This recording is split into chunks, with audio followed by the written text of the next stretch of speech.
सभी हिंदी साहित्य प्रेमियों का हिंदी साहित्य की क्लास में आपका हार्दिक स्वागत अभिनंदन।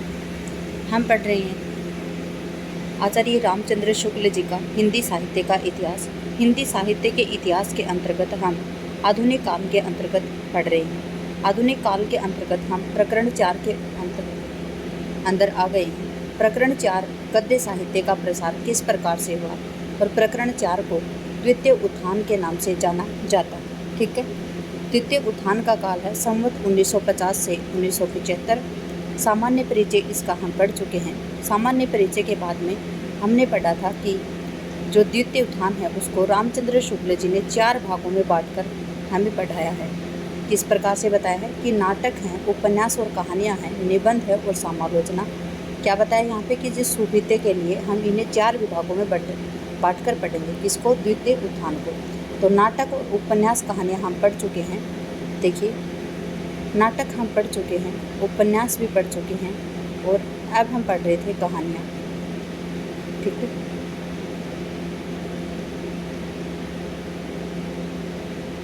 छोटी कहानियाँ हम पढ़ रहे थे। छोटी कहानियों के अंतर्गत हमने जाना कि रामचंद्र शुक्ल जी के अनुसार छोटी कहानियाँ कौन सी हैं और पहली कहानी कौन सी है, मौलिक कहानी कौन सी है। इस प्रकार से हम कहानियों के बारे में पढ़ चुके हैं। अब हम पढ़ रहे थे निबंध के बारे में। देखिए, निबंध के अंतर्गत भी हम महावीर प्रसाद द्विवेदी तक पढ़ चुके थे। आज हम पढ़ेंगे अगले कवि हमारे पंडित माधव प्रसाद मिश्र जी। ठीक है, इसको पढ़ेंगे हम, माधव प्रसाद मिश्र जी को पढ़ेंगे। पंडित माधव प्रसाद मिश्र का जन्म पंजाब के हिसार जिले में भिवानी के पास कुंगड़ नामक ग्राम में भाद्र शुक्ल त्रयोदशी संवत 1928 को और परलोकवास उसी ग्राम में प्लेग से चैत्र कृष्ण चतुर्थ संवत 1964 को हुआ था। ये बड़े तेजस्वी सनातन धर्म के कट्टर समर्थक, भारतीय संस्कृति की रक्षा के सतत अभिलाषी विद्वान थे। इनकी लेखनी में बड़ी शक्ति थी। जो कुछ ये लिखते थे बड़े जोश के साथ लिखते थे। इससे इनकी शैली बहुत ही प्रलग होती थी।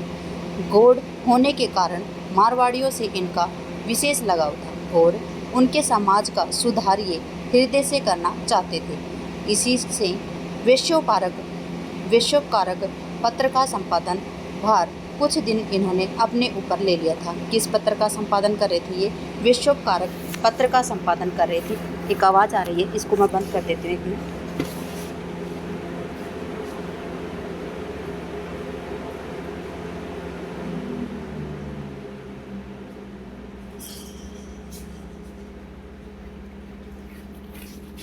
चलिए, जिस वर्ष सरस्वती निकली, संवत कब निकली थी सरस्वती? संवत 1957 को। उसी वर्ष प्रसिद्ध उपन्यास बाबू देवकीनंदन खत्री की सहायता से काशी में इन्होंने सुदर्शन नामक एक मासिक पत्र निकलवाया, जो 2.25 वर्ष बाद चलकर बंद हो गया था।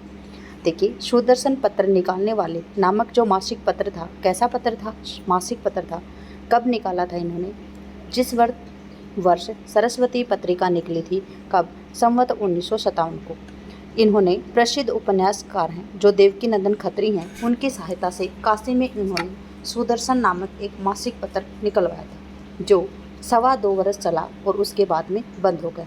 किसके बारे में बात करें हम? माधव प्रसाद मिश्र जी के बारे में बात कर रहे हैं। ठीक है, इन्होंने वैश्योपकारक पत्र का भी संपादन किया था। याद रखेंगे, किस पत्र का संपादन किया था इन्होंने? वैश्योपकारक पत्र का संपादन किया था।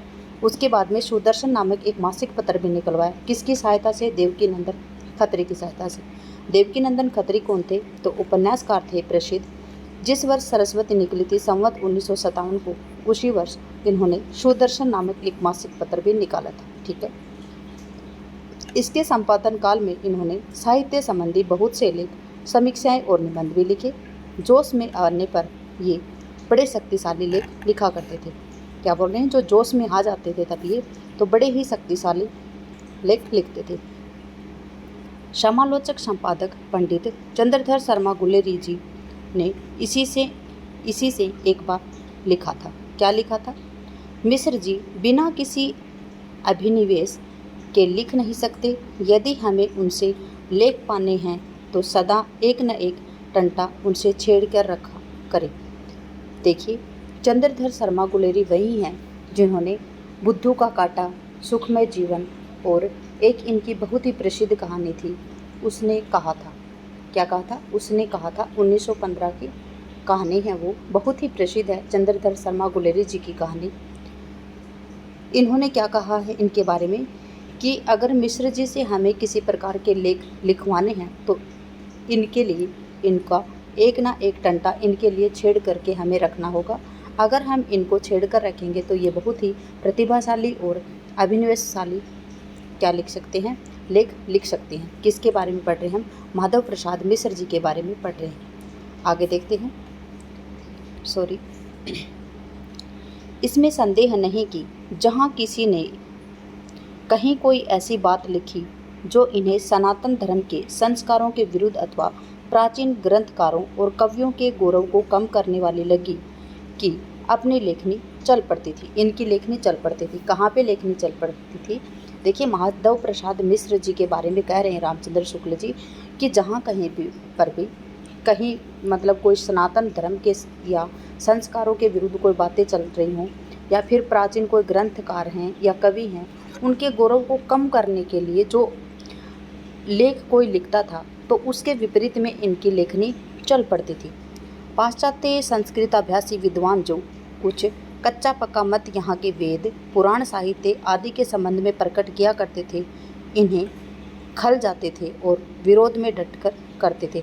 विरोध ये डटकर करते थे, क्या थे कि जो कोई पाश्चात्य संस्कृत अभ्यास था जिनको, वो क्या करते थे कि जो हमारे जो पुराण साहित्य हैं उनके संबंध में साहित्य हैं, वेद हैं, उनके बारे में वो कुछ संबंध प्रकट करते थे। तो वो ये क्या करते थे, जो माधव प्रसाद मिश्र हैं ये इनका डटकर मुकाबला करते थे, विरोध करते थे और उनसे खल करते थे, मतलब उनसे नफ़रत करते थे, वो घृणा करते थे इस बात की कि वो इस प्रकार के जो मतलब कैसे हैं जो कवियों के गौरव को कम करते हों, संस्कारों के विरुद्ध हों, धर्म संस्कारों के विरुद्ध हो, इस प्रकार के जो कोई भी काव्य लिखते थे तो इनकी लेखनी विरोध में चल पड़ती थी। उस विरोध में तर्क, आवेश और भावुकता सबका एक अद्भुत मिश्रण होता था। क्या होता था इसमें? उस विरोध में क्या होता था? तर्क भी होता था, आवेश भी होता था और भावुकता भी होती थी। वेबर का भ्रम इसी झोंक में लिखा गया है। किस में लिखा गया है? इसी झोंक में लिखा गया। कौन सा? वेबर का भ्रम। वेबर का भ्रम किसका है? तो माधव प्रसाद मिश्र जी का है। महावीर प्रसाद द्विवेदी ने अपने निषेध चरित्र चर्चा में निषेध के कई एक बड़ी दूर की सूझ वाले अत्युक्तिपूर्ण पद्यों को अस्वाभाविक और सुरुचि विरुद्ध कह दिया है। फिर क्या था? ये एक बार की फिर पढ़े और उनकी बातों को अपने ढंग में उत्तर देते हुए लगे हाथ पंडित श्रीधर पाठक की गुणवंत हेमंत नामक एक कविता की, जिसको द्विवेदी जी ने बड़ी प्रशंसा की थी, नीरसता और इतिवृत्तात्मकता भी दिखाई पड़ती है। यह विवाद कुछ दिनों तक चला भी था। ठीक है, किससे संबंधित बता रहे हैं कि जो श्रीधर पाठक ने उनसे लिखी थी गुणवंत हेमंत। ठीक है, मिश्र जी का स्वदेश प्रेम भी बहुत गंभीर था। ये संस्कृत और पंडितों के समान देश दशा के अनुभव से दूर रहने वाले व्यक्ति न थे। क्या थे ये? संस्कृत और पंडितों के समान देश दशा के अनुभव से दूर रहने वाले व्यक्ति ये नहीं थे। राजनीतिक आंदोलनों के साथ इनका हृदय बराबर रहता था। ये राजनीतिक आंदोलनों में भी भाग लेते थे। जब देश पूज्य मालवीय जी ने छात्रों को राजनीतिक आंदोलनों से दूर रहने की सलाह दी थी, तब इन्होंने एक अत्यंत क्षोभपूर्ण मतलब खुली चिट्ठी उनके नाम छापी थी। ठीक है, किसके नाम छापी थी? जब मालवीय जी ने छात्रों को समझाया था कि आप राजनीतिक आंदोलनों से दूर रहें, उन्होंने सलाह दी थी। किसने? देवपूज्य जो मालवीय जी थे उन्होंने। तो इन्होंने क्या किया कि उनके एक अत्यंत क्षोभपूर्ण खुली चिट्ठी उनके नाम छापी थी। किसके नाम? मालवीय जी के नाम छापी थी।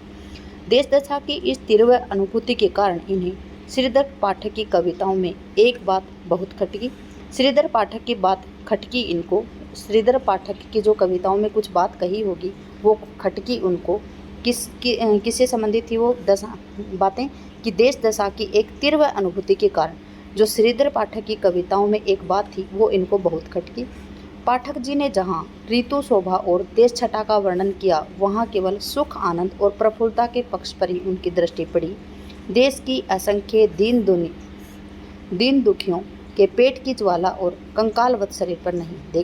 देखिए यहाँ पे क्या बता रहे हैं रामचंद्र शुक्ल जी कि जब पाठक जी ने अपनी एक कविता लिखी थी, उसमें क्या किया इन्होंने, ऋतु शोभा का वर्णन किया और ऋतु शोभा या देश छटा का वर्णन किया। उन्होंने क्या किया कि केवल सुख आनंद और प्रफुल्लता के पक्ष में ही उनकी दृष्टि पड़ी थी। लेकिन मिश्र जी क्या चाहते थे कि वो चाहते थे कि देश की जो असंख्य दीन दुखियां हैं, जिनके पेट की ज्वाला है और जिनका कंकालवत शरीर हो चुका है, उसके ऊपर इनका ध्यान नहीं गया है। क्या कह रहे हैं कि जो पाठक जी हैं, इनका ध्यान देश की असंख्य दीन दुखियों की जो पेट की ज्वाला है, मतलब पेट की भूख है, और पेट की भूख के कारण जो उनका कंकालवत शरीर हो गया है, उनकी तरफ इन्होंने ध्यान नहीं दिया। किन्होंने ध्यान नहीं दिया? पाठक जी ने ध्यान नहीं दिया। कौन कह रहे हैं ये? मिश्र जी कह रहे हैं कि इन्होंने अपने जो मतलब कविता है उसमें ऋतु शोभा या देश छटा का ही वर्णन किया है।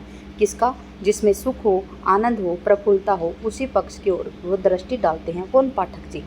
ठीक है।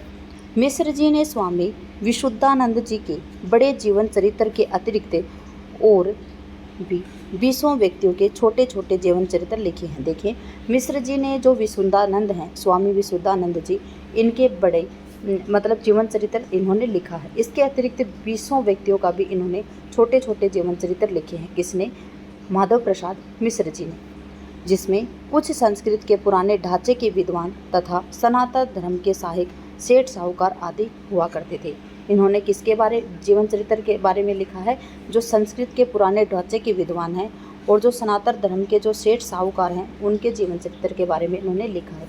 सुदर्शन, देखिए हम आपको पढ़ा चुके हैं कि सुदर्शन पत्रिका इनकी संवत 1957 में जब सरस्वती पत्रिका निकली थी, तब इनकी सुदर्शन पत्रिका निकली थी, जो मासिक पत्रिका थी। किसकी सहायता से? उपन्यासकार देवकी नंदन खत्री की सहायता से निकली थी, जो 2.5 वर्ष चलने के बाद में बंद हो गई थी। तो देखिए, यही है वो सुदर्शन पत्रिका। इसमें आगे क्या बताया है? सुदर्शन में इनके लेख प्राय सभी विषयों पर निकलते थे। ठीक है, सुदर्शन में जो इनके लेख थे वो सभी प्रकार के विषयों पर निकलते थे, जैसे पर्व, त्योहार, उत्सव, तीर्थ स्नान, यात्रा, राजनीति इत्यादि। देखिए, पर्व त्योहार पर भी, उत्सव पर भी, तीर्थ स्थान पर भी, यात्रा पर भी और राजनीति पर भी इनके सभी प्रकार के लेख निकला करते थे। किसमें? सुदर्शन में। पर्व त्योहारों और भिन्न भिन्न ऋतुओं में पड़ने वाले उत्सवों का निबंध लिखने की जो परंपरा भारतेंदु के सहयोगी ने चलाई थी, वह भी द्वितीय उत्थान में आकर इन्हीं पर समाप्त हो गई थी। किस पर? देखिए, भारतेंदु युग में जो पर्व त्योहार भिन्न भिन्न ऋतुओं पर जो पड़ने वाले उत्सव हैं, उनके निबंध की परंपरा है वो कहाँ से चल पड़ी थी? भारतेंदु के सहयोगियों के द्वारा चलाई गई थी। और भारतेंदु के सहयोगी थे वो किसमें थे? प्रथम उत्थान में हम पढ़ चुके हैं। तो देखिए, द्वितीय उत्थान में आकर वो इन्हीं पर बंद होती है। किन पर? माधव प्रसाद मिश्र जी के निबंधों पर। हाँ, संवाद पत्रों में होली, दिवाली के अंकों का उनका आवास बना रहा है। लोक सामान्य स्थायी विषयों और मिश्र जी के केवल 2 लेख मिलते हैं, धृति और क्षमा। देखिए, लोक सामान्य स्थायी विषयों पर, जो लोक सामान्य के जो स्थायी विषय हैं उन पर मिश्र जी के सिर्फ 2 लेख मिलते हैं। कौन से? पहला तो धृति है और दूसरा है क्षमा। पूछा जाए आपसे कि लोक सामान्य स्थायी विषयों पर मिश्र जी के कौन से 2 लेख मिले हैं, तो एक धृति मिला है और एक क्षमा मिला है। मिश्र जी का आप मासिक पत्र याद रखेंगे। कौन सी है मासिक पत्रिका? सुदर्शन है। कब निकली थी? संवत 1957 को। ठीक है। किसकी सहायता से? तो देवकी नंदन खत्री जी की सहायता से निकली थी। ठीक है, अगला पढ़ते हम। द्वितीय उत्थान के आरंभ काल में इस प्रभावशाली लेखक के उदय की उज्ज्वल आभा हिंदी साहित्य गगन में कुछ समय के लिए दिखाई पड़ी, पर खेद है कि अकाल ही विहीन हो गई। ठीक है, क्या हो गया? बता रहे हैं इसमें कि द्वितीय उत्थान का आरंभ काल इस प्रभावशाली लेखक मतलब माधव प्रसाद मिश्र के द्वारा उदय तो इतना उज्ज्वल आभा के साथ हुआ, हिंदी साहित्य गगन में कुछ समय के लिए दिखाई दी। मतलब हिंदी साहित्य गगन मतलब यहाँ पे हो रहा है कि हिंदी साहित्य गगन मतलब आकाश में नहीं उड़ने लगा था, नहीं, हिंदी साहित्य चरमोत्कर्ष मतलब अपनी स्थायी जो उनकी परंपरा थी उससे बढ़ चढ़कर वो आगे बढ़ने लगा था। और उसके बाद में खेद की बात यह है कि अकाल ही विलीन हो गई, मतलब अकाल मतलब बिना कुछ समय, ठीक है, समसामयिक नहीं, आकस्मिक विलीन हो गई।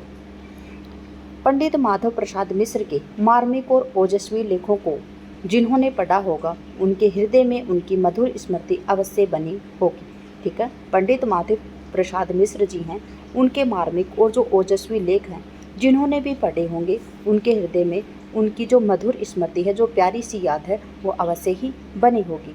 उनके निबंध अधिकतर भावात्मक होते हुए धारा शैली पर चलते थे। उनके बहुत ही सुंदर मर्म पथ पर अनुसरण करती हुई स्निग्ध वाग्धारा लगातार चलती थी। इनके गद्य के कुछ नमूने नीचे दिए गए हैं। देखिए, इनके गद्य के नमूने हैं ये। आर्य वंश के धर्म, कर्म और भक्ति भाव वह प्रबल प्रवाह है जिसने एक दिन में जगत के बड़े बड़े सन्मार्ग विरोधी भूतरों का दर्प दलन पर उन्हें रज के परिणत पर कर दिया। देखिए, ये मैं आपको नहीं पढ़ाऊंगी क्योंकि इनसे संबंधित आपके क्वेश्चन आते नहीं हैं। अगर आप पढ़ना चाहें तो स्वयं पढ़ सकते हैं, वरना टाइम को वेस्ट मत कीजिए, ठीक है। ये देखिए, ख का ये है, फिर ग और दिया है इसमें इन्होंने। ये किससे संबंधित हैं? माधव प्रसाद मिश्र जी से ये संबंधित हैं, ठीक है। आगे पढ़ेंगे हम बाबू गोपाल राम गहमरी, ठीक है।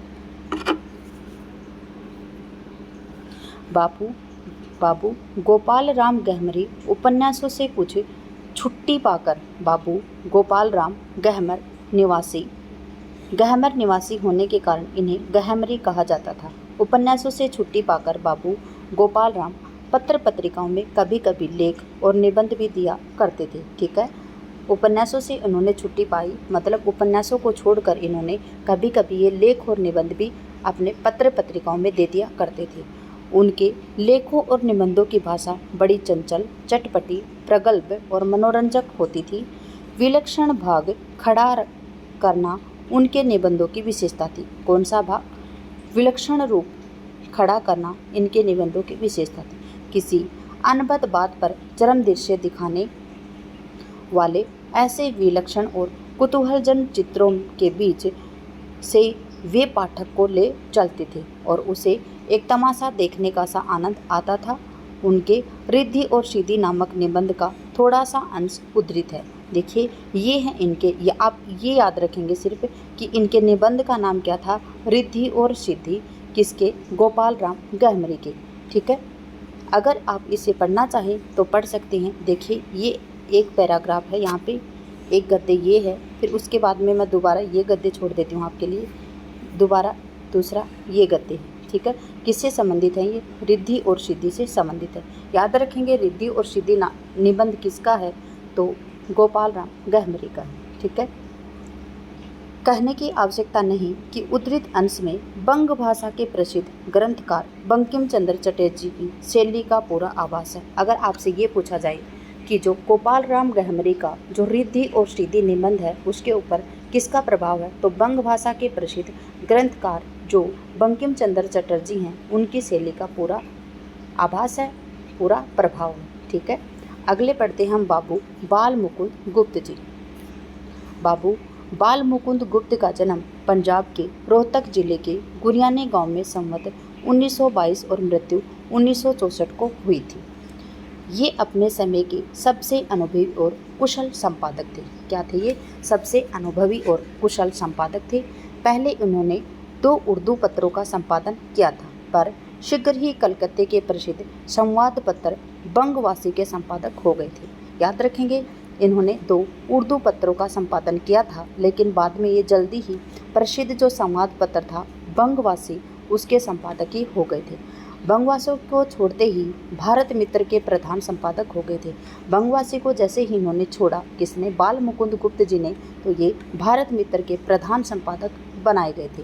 ये बहुत ही चलते पुर्जे और विनोदशील लेखक थे, अतः कभी कभी छेड़छाड़ भी कर बैठते थे। पंडित महावीर प्रसाद द्विवेदी ने जब सरस्वती भाग 6 संख्या 11 में अपने प्रसिद्ध भाषा और व्याकरण शीर्षक लेख में अनिश्चितता शब्द का प्रयोग कर दिया, तब इन्हें छेड़छाड़ का मौका मिल गया और उन्होंने आत्माराम के नाम से द्विवेदी जी के कुछ प्रयोगों की आलोचना करते हुए एक लेखमाला निकाली जिसमें चुहलबाजी का पुट पूरा था। ठीक है, क्या निकाली इन्होंने? एक लेखमाला निकाली जिसमें चुहलबाजी का पुट पूरा था। किस नाम से निकाली थी? आत्माराम के नाम से। ठीक है, द्विवेदी जी ने ऐसे गंभीर प्रकृति के व्यक्ति को युक्तिपूर्ण उत्तर के अतिरिक्त इनकी विनोदपूर्ण विग्रहणता के साथ सर्गो नरक ठिकाना नाही शीर्षक देकर बहुत फबता हुआ आला मतलब कल्लू अहित के नाम से लिखना पड़ा था। किसने लिखा था? कल्लू अहित के नाम से किसने लिखा था? महावीर प्रसाद द्विवेदी जी ने लिखा था। क्या लिखा था? सर्गो नरक ठिकाना नाही। ठीक है, द्विवेदी जी ने ऐसे गंभीर प्रकृति के व्यक्ति को युक्तिपूर्ण उत्तर के अतिरिक्त इनकी विनोदपूर्ण विग्रहणा के लिए क्या किया था? सर्गो नरक ठिकाना नाही शीर्षक देकर बहुत ही फबता हुआ आला मतलब कल्लू अहित के नाम से लिखा था। ठीक है, किसने लिखा था? द्विवेदी जी ने लिखा था, क्योंकि महावीर प्रसाद द्विवेदी जी ने जब सरस्वती पत्रिका के भाग 6 संख्या 11 में भाषा और व्याकरण शीर्षक से जो लेख निकाला करते थे उसमें अनिश्चितता शब्द का प्रयोग कर दिया था। अनिश्चितता शब्द का प्रयोग करने के बाद में जो बालमुकुंद गुप्त जी हैं इनको छेड़छाड़ का मौका मिल गया और इन्होंने आत्माराम से द्विवेदी जी के कुछ प्रयोगों की आलोचना करते हुए इन्होंने लेखमाला निकाले जिसमें चुहलबाजी का पुट इन्होंने पूरा किया था। ठीक है, पत्र संपादन काल में इन्होंने कई विषयों पर अच्छे निबंध भी लिखे जिनका एक संग्रह गुप्त निबंधावली के नाम से छप चुका है। ठीक है, किसके नाम से छपा है? गुप्त निबंधावली के नाम से। इन्हें रत्नावली नाटिका के सुंदर अनुवाद का उल्लेख भी हो चुका है। इनके जो रत्नावली नाटिका है उसका सुंदर अनुवाद का उल्लेख भी हो चुका है। अगला है, गुप्त जी ने सामयिक और राजनीतिक परिस्थितियों को लेकर कई मनोरंजक प्रबंध भी लिखे हैं। इन्होंने शिव शंभू का चिट्ठा बहुत ही प्रसिद्ध है, याद रखेंगे आप। बालमुकुंद गुप्त जी का एक निबंध है शिव शंभू का चिट्ठा।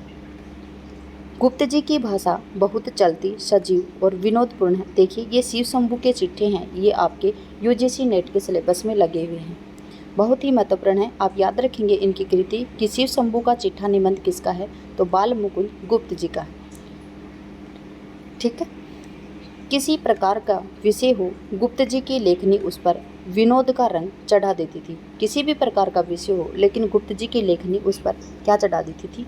विनोद का रंग चढ़ा देती थी। वे पहले उर्दू के एक अच्छे लेखक थे, इससे उनकी हिंदी बहुत चलती और फड़कती हुई होती थी। वे अपने विचारों और विनोदपूर्ण वर्णनों के भीतर ऐसा लपेट कर रखते थे कि उनका आवाज़ बीच बीच में मिलता था। उनके विनोदपूर्ण वर्णनात्मक विधान के भीतर विचार और भाव लुके छुपे रहते थे। यह उनकी लिखावट की एक बड़ी विशेषता है। शिव शंभू का चिट्ठा से थोड़ा अंश नमूने इस प्रकार से दिए गए हैं। देखिए, शिव शंभू के जो चिट्ठे हैं ये मैं आपको पढ़ा देती हूँ, क्योंकि पता नहीं इन पंक्तियों में से भी आपके क्वेश्चन आ सकता है, क्योंकि ये यूजीसी नेट जीआरएफ के सिलेबस में है। इतने में देखा कि बादल उमड़ रहे हैं, चीले नीचे उतर रही हैं, तबीयत भुरभुरा उठी, इधर भंग उधर घटा, बहार में बहार। इतने में वायु का वेग बढ़ा, चीले अदृश्य हुई, अंधेरा छाया, बूंदें गिरने लगी, साथ ही तड़तड़ धड़धड़ होने लगी। देखा ओले गिर रही हैं, ओले थमे, कुछ वर्षा हुई, बूटी तैयार हुई। बम भोला कहकर शर्मा जी ने एक लोटा पर चढ़ाया। ठीक उसी समय लाल डिग्गी पर बड़े लाट मिनटों ने बंग देश के भूतपूर्व छोटे लाट उड्डवर्ण की मूर्ति खोली। ठीक एक ही समय कलकत्ते में यह दो आवश्यक काम हुए थे। भेद इतना था कि शिव शंभू शर्मा के बरामदे की छत पर बूंदें गिरती थी और लॉर्ड मिंटो के सिर व छाते पर। ठीक है, भंग छानकर महाराज जी ने खटिया पर लंबी तानी और कुछ काल सुषुप्ति के आनंद में निमग्न रहे। हाथ पांव सुख में, पर विचार के घोड़ों का विश्राम न था। वह ओलों की चोट से बाजुओं को बचाता हुआ परिंदों की तरह इधर उधर उड़ रहा था। गुलाबी नशे में विचारों का तार बंधा कि बड़े लाट फुर्ती से अपनी कोठी में घुस गए होंगे और दूसरे अमीर भी अपने अपने घरों में चले गए होंगे। पर वह चील कहाँ गई होगी? हाँ, शिव शंभू को इन पक्षियों की चिंता है, पर वह नहीं जानता कि इन अभ्र स्पर्शी अट्टलिकाओं में परिपूरित महानगर में सहस्त्रों अभागे रात बिताने के लिए झोपड़ी भी नहीं रखते हैं। ठीक है, आज हम यहीं तक ही पढ़ेंगे। पंडित गोविंद नारायण मिश्र पढ़ेंगे हम अगली क्लास में। क्लास में बने रहने के लिए आपका धन्यवाद। हम पढ़ रहे हैं निबंध, और निबंधों से संबंधित ही हम पढ़ रहे हैं। इसमें द्वितीय उत्थान के अंतर्गत हम निबंध श्रृंखला को पढ़ रहे हैं। द्वितीय उत्थान में निबंध किस प्रकार से लिखे जा रहे थे, किस किस ने किस प्रकार के निबंध लिखे थे। ठीक है, क्लास में बने रहने के लिए आपका धन्यवाद। आपका दिन शुभ रहे। जय हिंद, जय भारत, जय जवान, जय किसान।